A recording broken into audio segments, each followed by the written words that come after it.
ये तेरा घर ये मेरा घर, किसी को देखना हो गर तो पहले आके मांग ले मेरी नजर तेरी नजर।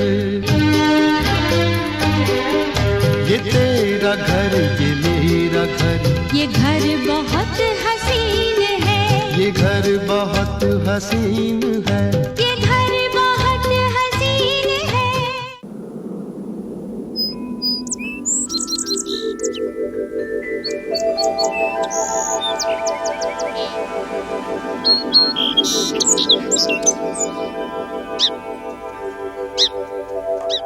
इस वक्त हम खड़े हैं वना नदी के तट पर। इसका सीधा अर्थ है कि हम खड़े हैं हिंगन घाट में। जी हाँ, हिंगन घाट, वना नदी के तट पर बैठा एक गांव हिंगन घाट।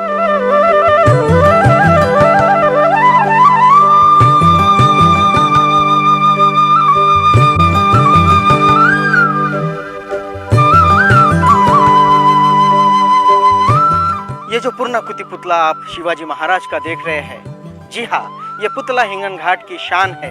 यहाँ के शिव प्रेमियों ने बड़े ही लगन से और बड़े ही संघर्ष के साथ इस पुतले को यहाँ प्रस्थापित किया है और ये पुतला पूरे हिंगन घाट के लिए एक प्रेरणा स्थल है। तो तेरा घर मेरा घर का ये सिलसिला हम शुरू कर रहे हैं हिंगन घाट से। जी हाँ, देखते रहिए आवाज इंडिया टीवी पर। ये तेरा घर ये मेरा घर।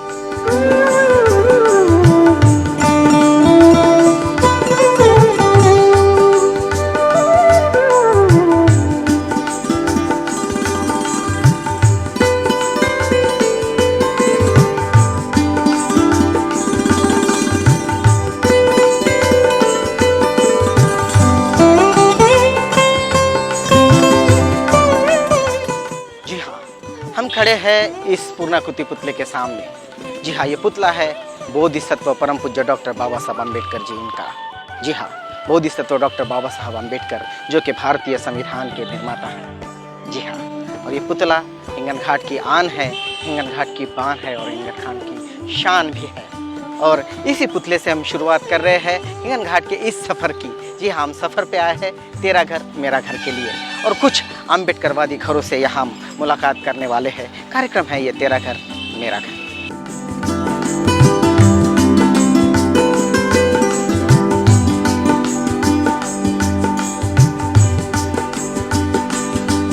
दोस्तों, बहुत बहुत स्वागत है आप सभी का ये तेरा घर ये मेरा घर इस कार्यक्रम में। इस समय हम खड़े हैं एक परिवार के सामने, एक घर के सामने। जी हाँ, ये परिवार है तेलंग परिवार। तो हम जानेंगे इस परिवार के बारे में इस कार्यक्रम में, जिसका नाम है ये तेरा घर ये मेरा घर।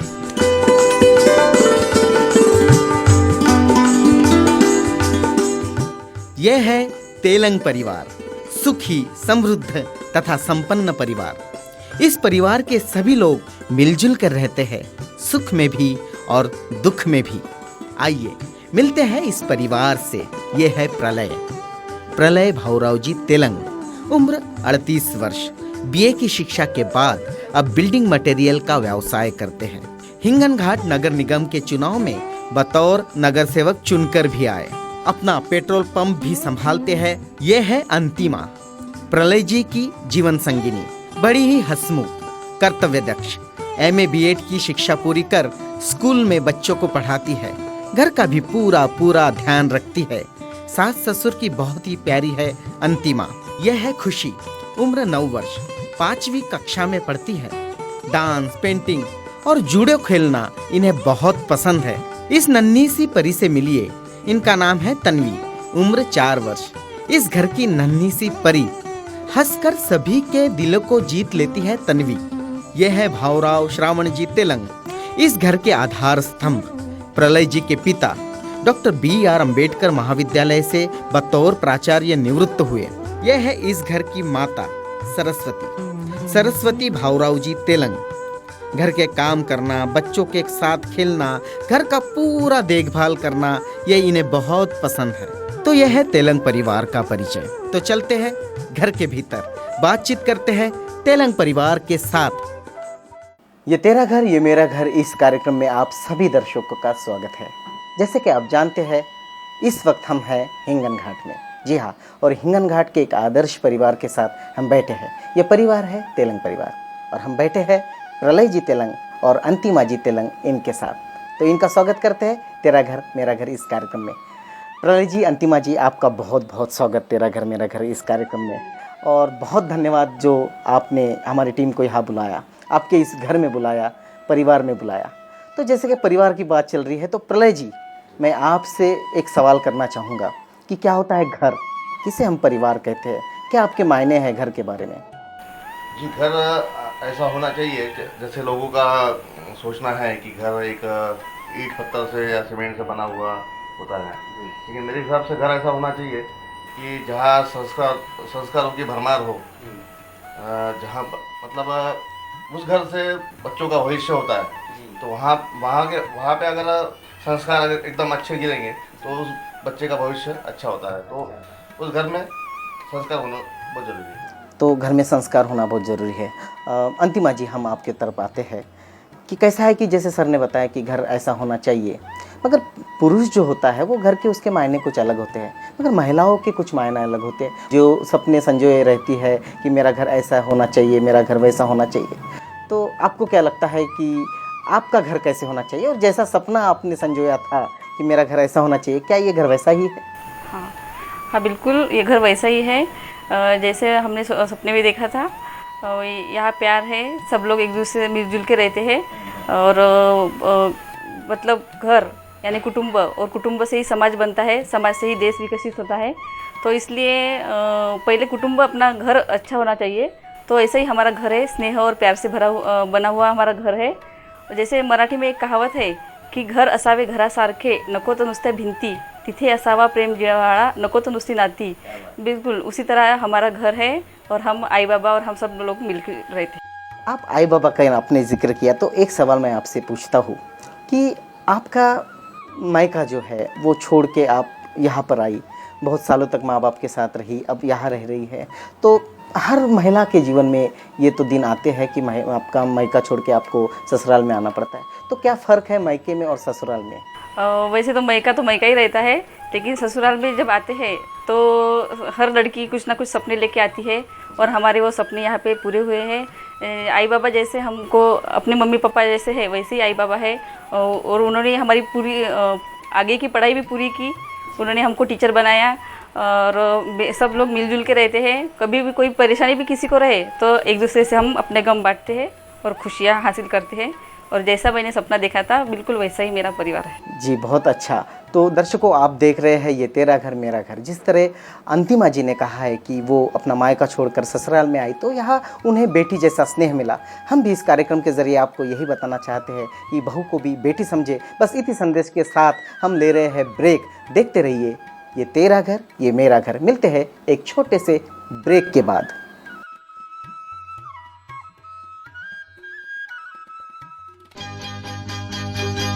ये तेरा घर ये मेरा घर, किसी को देखना हो गर तो पहले आके मांग ले मेरी नजर तेरी नजर। ये तेरा घर ये मेरा घर, ये घर बहुत हसीन है, ये घर बहुत हसीन है, ये घर बहुत हसीन है। ब्रेक के बाद आप सभी दर्शकों का एक बार फिर से स्वागत। आप देख रहे हैं ये तेरा घर ये मेरा घर। जी हाँ, हम तेलंग परिवार के साथ है, प्रलय तेलंग और अंतिमा तेलंग इनके साथ। तो आप दोनों का ब्रेक के बाद एक बार फिर से स्वागत। ब्रेक में जाने से पहले हम बात कर रहे थे परिवार की, संस्कारों की। तो सबसे पहले अंतिमा जी, आपसे मैं पूछता हूँ कि आप अपने बच्चों पर कैसे संस्कार देती है, और कैसे संस्कार देना चाहिए ऐसे आपको लगता है? बच्चों को तो अच्छे संस्कार देने हैं मम्मी पापा को। जैसे बच्चों को सुबह जल्दी उठना है, बड़ों का आदर करना है, अपनी चीज़ें जगह पे रखनी है, क्योंकि बच्चे बड़े शैतान होते हैं, सुनते नहीं है। थोड़ा सा डांट के भी समझाना पड़ता है, लेकिन बच्चों को मीन्स अच्छी आदतें लगनी चाहिए, इसलिए हम पूरा प्रयास करते रहते हैं। प्रलय जी, ये तो बात थी संस्कारों की, लेकिन पिता का एक अपना अलग उत्तरदायित्व होता है कि वो संस्कारों के साथ बच्चों के भविष्य के बारे में सोचता है। तो आपने अपने बच्चों के भविष्य के बारे में क्या सोचा है? जी, अभी भविष्य के बारे में सोचा तो नहीं है, अभी बच्चे छोटे हैं फिलहाल, मतलब जो स्किल में उनको ज़्यादा इंटरेस्ट है तो वो स्किल में हम उसको प्रोत्साहन देते रहते हैं कि तुम जो तुमको जमता है उसमें तुम ज़्यादा इंटरेस्ट लो। तो आपने पूरी तरह से उनको स्वतंत्रता दे रखी है कि आपकी जो इच्छा है वैसे आप डेवलप हो जाइए, बहुत अच्छी बात है। स्वतंत्रता के साथ डिसिप्लिन भी, जैसे मैडम डिसिप्लिन संभालती है, आपने थोड़ी सी स्वतंत्रता दे रखी है। और बड़े प्यारे बच्चे हैं आपके, जैसे कि हम आए तो हमारे से उन्होंने बात भी की कि मम्मी के बारे में क्या सोचते हैं, पापा के बारे में सोचते हैं। तो आपकी बच्ची खुशी जो है उसने क्या कहा देखते हैं। तो दर्शकों देखते हैं खुशी ने क्या कहा इस तेलंग परिवार के बारे में। I myself is Khushi Pralay Telang. I am studying in 5th A. My school name is Bhavas GVM. My interest in painting. My aim to become my IAS. My father's name is Pralay Bharat Telang. My mother's name is Amisha Pralay Telang. My sister name is Tanvi Pralay Telang. I play a level district level in judo. I love my family and my country. My father is a Nagar Sevak. My little sister name is Tanvi Pralay Telang. She is in KG1B. My grandfather name is Bhavra Telang and my grandma name is Saraswati Telang. She is a teacher and my grandfather is a principal in Ambedkar School. तो ये थी खुशी, नन्ही सी 9 साल की बच्ची, लेकिन कितने अच्छे उसके विचार अपने परिवार के बारे में। बहुत आनंद हुआ, बहुत खुशी हुई खुशी की बातें सुनकर। मैं आपसे और एक बात पूछना चाहूँगा कि जैसे प्रलय जी पॉलिटिक्स में भी है, सोशल वर्क में भी है, और आप एक शिक्षिका हैं, तो आप भी घर में ज़्यादा समय नहीं दे पाती है। प्रलय जी तो बिल्कुल समय नहीं देते होंगे ऐसे मुझे लगता है। तो आप कैसे मैनेज करती है पूरे घर परिवार को? उनको भी वक्त देना पड़ता है बच्चों को, नहीं तो वो रुठ जाते हैं। तो खुशी को तो ज़्यादा ही वक्त देना पड़ता है क्योंकि वो नन्ही सी आ गई तब से वो थोड़ी गुमसुम रहती है। तो शाम के टाइम में हम ज़्यादा दोनों भी मिल के टाइम देते हैं। उनको बोलती रहती हूँ कि चलो थोड़ा टाइम दो, नहीं तो बच्चे रुठ जाएंगे। इस तरह थोड़ा बहुत तो मैनेज करना ही पड़ता है। प्रलय जी, आप कैसे बच्चों को समय देते हैं और परिवार को कैसे समय दे पाते हैं? जैसे छुट्टी के दिन हम कहीं घूमने वगैरह चले जाते हैं, या फिर जैसा वीकेंड जब होता है, जब हम कोई छोटी मोटी ट्रिप निकाल के परिवार के साथ में घूमने चले जाते हैं। इस तरह से हम समय निकालते हैं बच्चों का। परिवार की बात चल रही है तो अंतिमा जी आपसे पूछता हूँ कि आप माँ बाप छोड़कर इस घर में आए, तो यहाँ जो आपको दूसरे माँ बाप मिले उनके बारे में आप क्या कहना चाहिए? यहाँ पे मुझे जो आई बाबा मिले हैं एकदम अच्छे हैं, जैसे कि मेरे मम्मी पापा हो बिल्कुल वैसे ही है।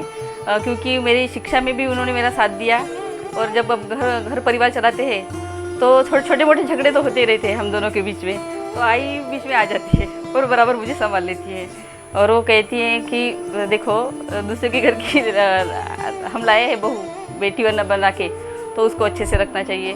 तो ये आई बाबा है, बहुत कोऑपरेट करते हैं और हर चीज़ में हमारी मदद करते हैं और अच्छा मार्गदर्शन भी हमको सही टाइम पे। जी, जब हम इस घर में आए तो हमने इस घर के बड़े आई बाबा जो है, पिताजी है, माताजी है, उनसे भी बात की और उन्होंने भी बहुत अच्छे विचार इस घर के बारे में प्रकट किए। तो सुनते हैं उन्होंने क्या कहा।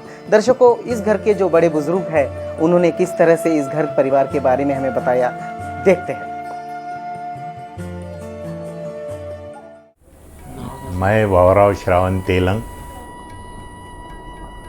मैं यवतमाल डिस्ट्रिक्ट से यहाँ आया हूँ। हमारा गांव यवतमाल डिस्ट्रिक्ट में गलम गांव करके है। मेरी पढ़ाई वर्धा जिले के शिरपुर एक गाँव में मैंने 4th क्लास तक की हो गई है, और उसके बाद में की पढ़ाई वर्धा में न्यू इंग्लिश हाई स्कूल में हुई। उसके बाद में मैं नागपुर में मॉरिस कॉलेज में नागपुर महाविद्यालय में पढ़ा हूँ। वहाँ ग्रेजुएशन मेरा कंप्लीट हो गया, और उसके बाद में जैसा ही ग्रेजुएशन कंप्लीट हो गया वैसा ही मैं हिंगनघाट में यहाँ डॉक्टर अंबेडकर विद्यालय में टीचर करके लगा हूँ। मैंने वहाँ डॉक्टर अंबेडकर विद्यालय में करीबन 33 साल सर्विस की है। 10 साल टीचरशिप में काम किया और उसके बाद में पूरा मैं वहाँ पर एज ए मुख्याध्यापक करके वहाँ रहा।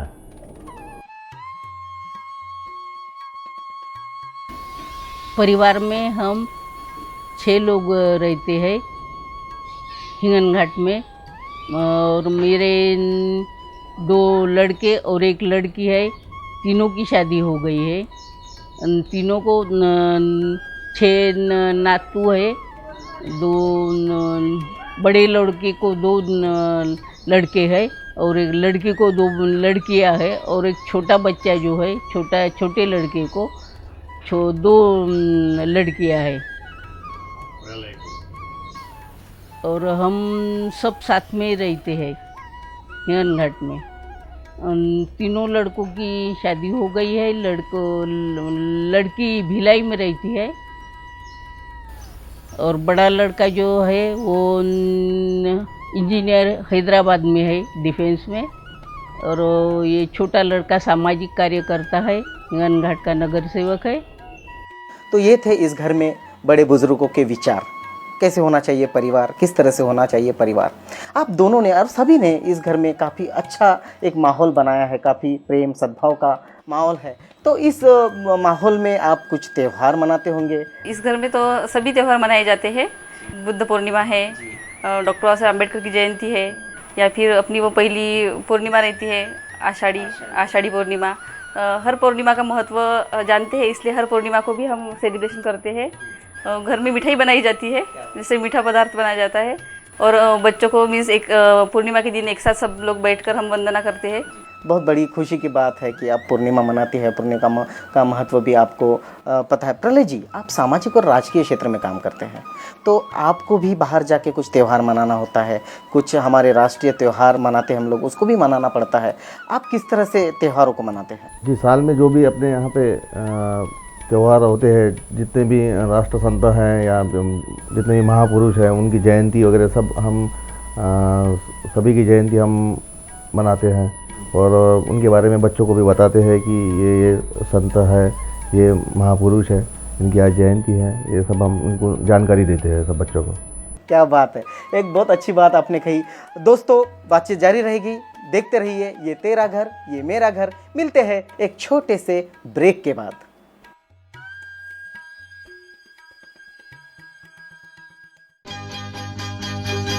ये तेरा घर ये मेरा घर, किसी को देखना हो गर तो पहले आके मांग ले मेरी नजर तेरी नजर।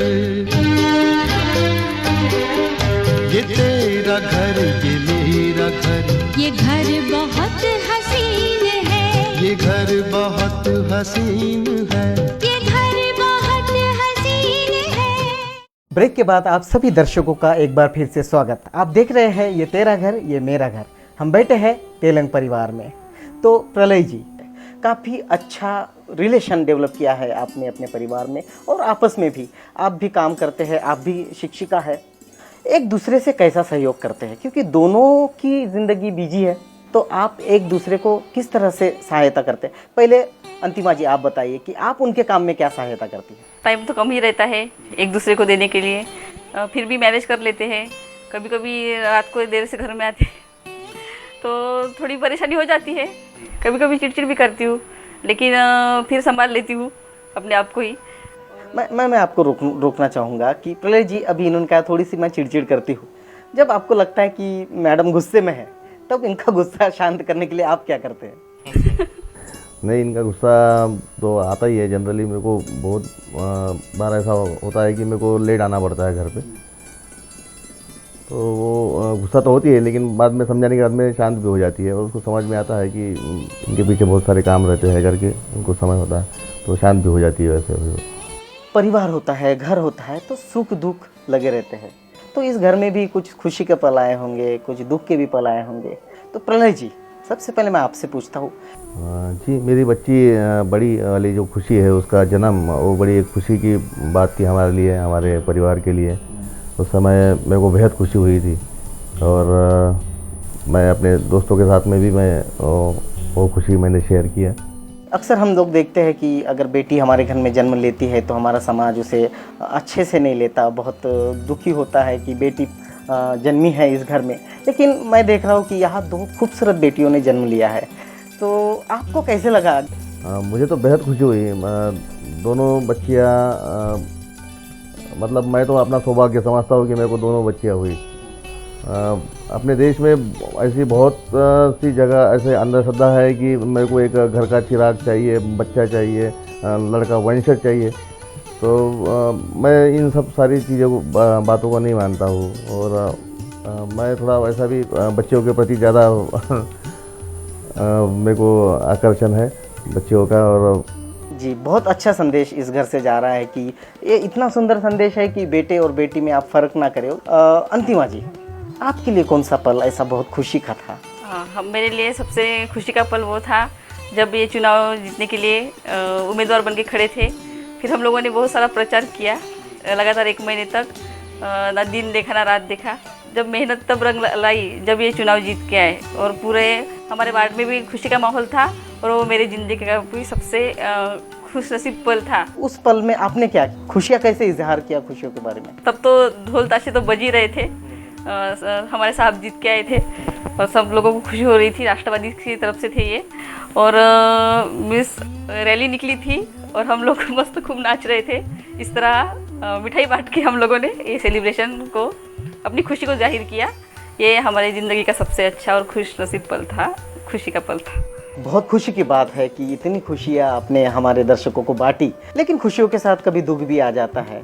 तो ऐसा कोई दिन, ऐसा कोई क्षण जहाँ आपने दुख देखा होगा? भगवान बुद्ध ने कहा है कि हर सुख के पीछे दुख भी होता है। तो वैसा मेरे को मेरे इसमें याद नहीं है ऐसा दुख का, लेकिन कोई ना कोई दुख तो आया होगा, लेकिन मेरे को याद नहीं है अभी। मैडम, आप क्या कहना चाहेंगे? मेरा भी बिल्कुल वही मानना है कि सुख दुख तो जीवन में लगे ही रहते हैं। सुख आता है फिर दुख ही आता ही रहता है, लेकिन हम उतना दुख को भी महत्व नहीं देते, क्योंकि सम्यक बुद्ध ने बताया है हमको विपश्यना में कि सुख दुख तो आते ही रहते हैं, लेकिन हमें तटस्थ भाव से रहना चाहिए। सुख में भी ज़्यादा खुश नहीं होना चाहिए और दुख में भी ज़्यादा बह नहीं जाना चाहिए। तो ये बात चल रही थी सुख और दुख की। अब हम इस कार्यक्रम के अंतिम पड़ाव में हैं।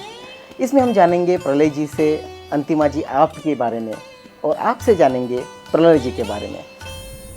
वैसे अभी लेडीज़ फर्स्ट ऐसा कल्चर है अपने यहाँ पे, तो आप इनको ही पूछ लिए, मैं चले जाता हूँ यार। लेडीज़ फर्स्ट, और यहाँ से प्रलय जी चले गए हैं और हमारे साथ है अंतिमा जी। अंतिमा जी, हम आपसे पूछना चाहेंगे कि प्रलय जी का स्वभाव कैसे, जैसे कि अभी आपकी शादी को 10-11 साल हो चुके हैं, बीत चुके हैं, और इतने बड़ा लंबा अरसा उनके साथ आपने गुजारा, कैसा है उनका स्वभाव? उनका स्वभाव मीन्स अभी ठीक ही है। पहले वो एकदम थोड़े चिड़ के टाइप के थे, बहुत चिड़चिड़ करते थे और घर में भी ज़्यादा ध्यान नहीं देते थे। तो मतलब इनको सामाजिक कार्य का ही ज़्यादा शौक़ था। तो लेकिन फिर 4-5 साल बाद जब सम्यक बुद्ध विहार आने लगे, तो तब से मैंने उनमें बहुत ज़्यादा चेंजेस देखे, परिवर्तन देखा है। अब शांत भी हो गए हैं। जैसे वो चिढ़ते हैं या किसी कारणवश थोड़े से टेंशन में रहते हैं, तो आप उन्हें कैसे ट्रीट करती है, कैसे शांत करती है? कभी कभी समझो गुस्सा बढ़ जाता है, उस टाइम में हम शांत रह जाते हैं। तो मैं शांत रहती हूँ। तब जब वो उनका गुस्सा ठंडा हो जाने के बाद मैं उनको बताती कि आपका ये गलत था, आपको ऐसा उस वक्त नहीं करना चाहिए था, या आपको ऐसा नहीं बोलना चाहिए था। तो अब अभी वो सुन लेते हैं। पहले ऐसे थे कि वो सुनते नहीं थे किसी की बात, किसी की भी नहीं, चाहे बड़ा से बड़ा कोई आए सामने। लेकिन आजकल है कि वो समझदारी से काम लेते हैं और सबका सुनते हैं।